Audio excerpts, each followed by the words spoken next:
Hi everyone, I'm Rohn Strong and welcome back to the studio. It's been a minute, but we're back with another Crochet-Along, this time the Forest Meditations Crochet-Along.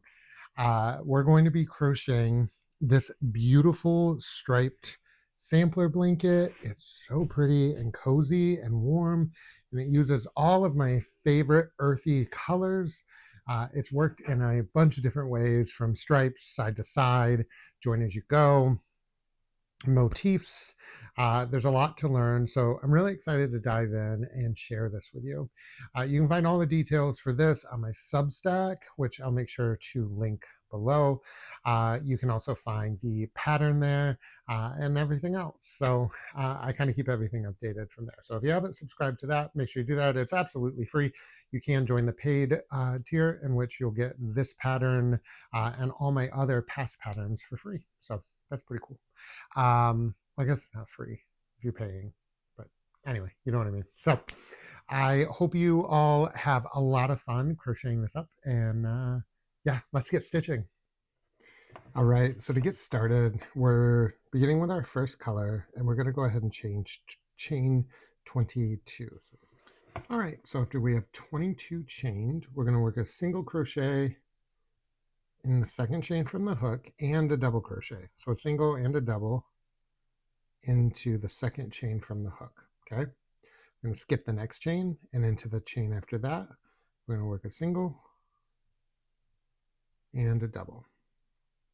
We're going to repeat this pattern all the way across the row, skipping a stitch, then working a single and a double. This gets us all set up and ready to work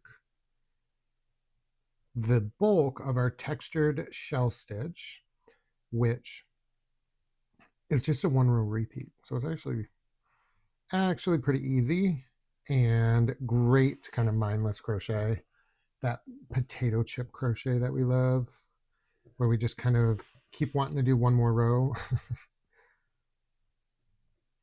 For me, it's more like Oreo knitting crocheting, because then I just want Oreos one right after the other, just shotgun them. Anyway, all right, so we're coming to the end here. We have 2 stitches left, 2 chains left. Oops, got a little knot there in my yarn. We're going to skip a stitch, and then into the last stitch we're going to work a single and then a double. Now we're going to chain 1, and in the first stitch we're going to work a single and a double. We'll skip the next stitch, and into the stitch after that,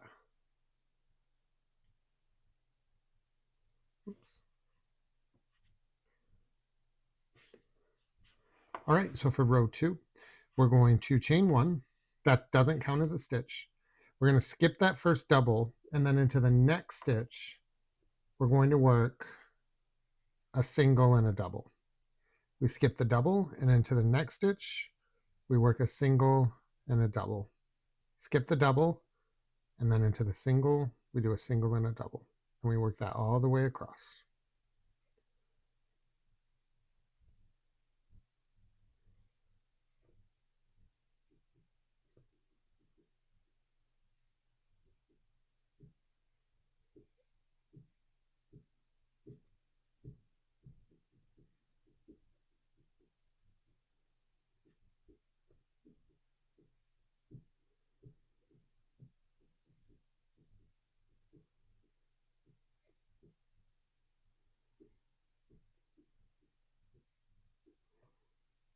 And then we're going to skip the next stitch, and into the very last stitch, work a single and a double.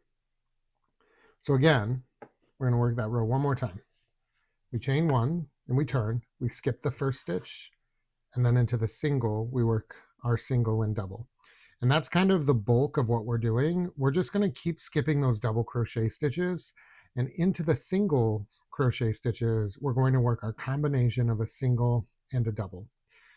This is going to give us a really cool offset textured shell pattern, which is why I called it the textured shell stitch.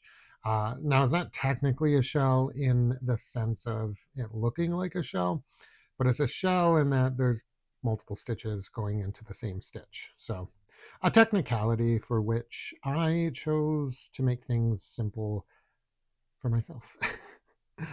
All right, so we're just going to keep going all the way across and into that last stitch. We single and we double. So you can see that as we're working it, we're getting this really cool pattern here. And the edges do straighten out. So they don't always look like they will. If you find that you're having trouble finding that last single, put a stitch marker into the very first stitch you work, that single crochet. That's going to just make life a little bit easier for you to find it. So you're going to repeat row 2, so the one we just did, for a total of 90 rows for this stripe. Now, obviously, I'm going to be making a smaller sample, but I am going to show you how to do stripe 2, our post-stitch ribbing. So when we come back, we'll get started on that. So once you have your rows established, and obviously you'll be working on the blanket, so you'll have about 90. When you come to the end, you're going to go ahead and break your yarn and just fasten off, right? Now, we're going to work along the edge here to pick up stitches. You can do one of two things. First, what I like to do, and this is what I did in the pattern, you can kind of see it if you look close at the photo. I like to join my yarn into the row end and just work a single crochet. So if you chose to do those row ends, you're going to have one for every row end. We had 90 rows plus our foundation chain, which makes us with 91. So we want 91 stitches for the row ends. Obviously my sample's a lot smaller, but you get the point. Now what we're going to do is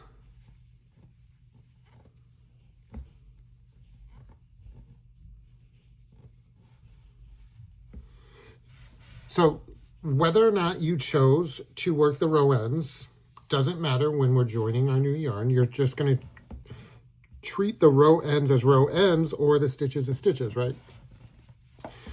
We're going to join just by working a slip stitch, okay? Then we'll chain 3. That's going to count as our first stitch. And all we're going to do is double crochet in each stitch across. Pretty simple setup here. And again, you want to make sure that you're maintaining that stitch count. At no point should your stitch count change unless the pattern indicates so, okay? We're going to keep going across.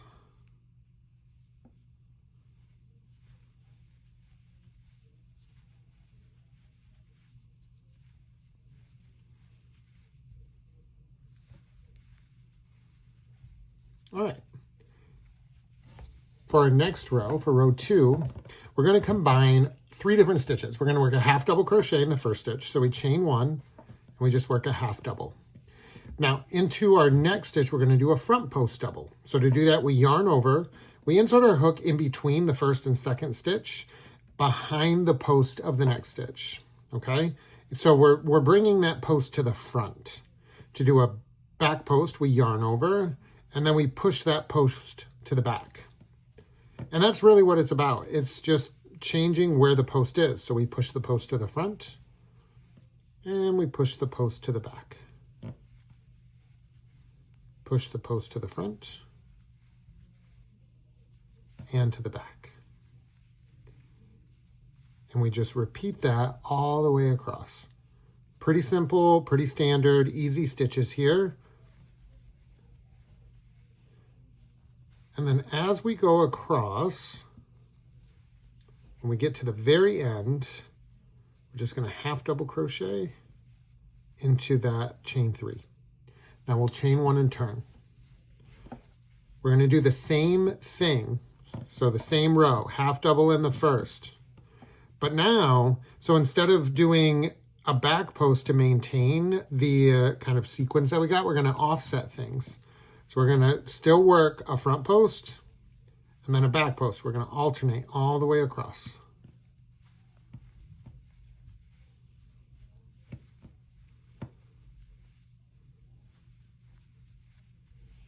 Now what this is going to do is give you a really cool stitch. It's sometimes called the alpine stitch. It's sometimes called a rice stitch, just an offset front post stitch, whatever it is.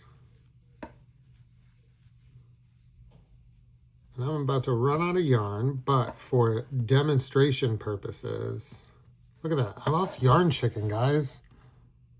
Ah, I'm so disappointed in myself. Anyway, so you can see very clearly if I zoom in how these stitches are offset, right? Now I'm going to grab my sample here.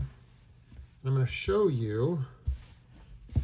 That's the wrong side, but on the right side, see how these stitches are offset? Pretty cool. I really like how that looks. This is blown out. Those colors are not accurate. But anyway, yeah, that's stripe 1 and stripe 2. That's all we're covering this week, guys. Obviously, we'll do a quick recap. We worked stripe 1, that's worked side to side. We picked up stitches for stripe 2 and worked those. Next week, we're gonna do our motifs. Then we're gonna do a little stripe action. We might get into cables. After that, we have these luscious ribbing. We got some shells, got some cross double crochets, some more cross double crochets, and then some regular old half double. And then, of course, our cute little border, which I absolutely love. I think it's really cute. And yeah, that's it for this week. I'm so excited. I'm so excited to get started. I hope you guys are too. All right, friends. That was fun, wasn't it? I love doing something that leaves me feeling kind of grounded, but also excited because I can't wait to kind of see what's next. Now, if you're a pretty accomplished crocheter, you can definitely just skip ahead, keep working on the pattern, and see what comes next. If you want to wait, every week we'll release some more parts and kind of go from there. We're being a little fluid with which parts we're going to do which week. But this was a good first step. This was a good start. So I'm excited for it. But yeah, until next time, thank you so much for joining me. I really appreciate it. It's always nice when I get to see my friends again. And until next time, keep stitching, keep crocheting, all that good stuff. All right. Bye, guys.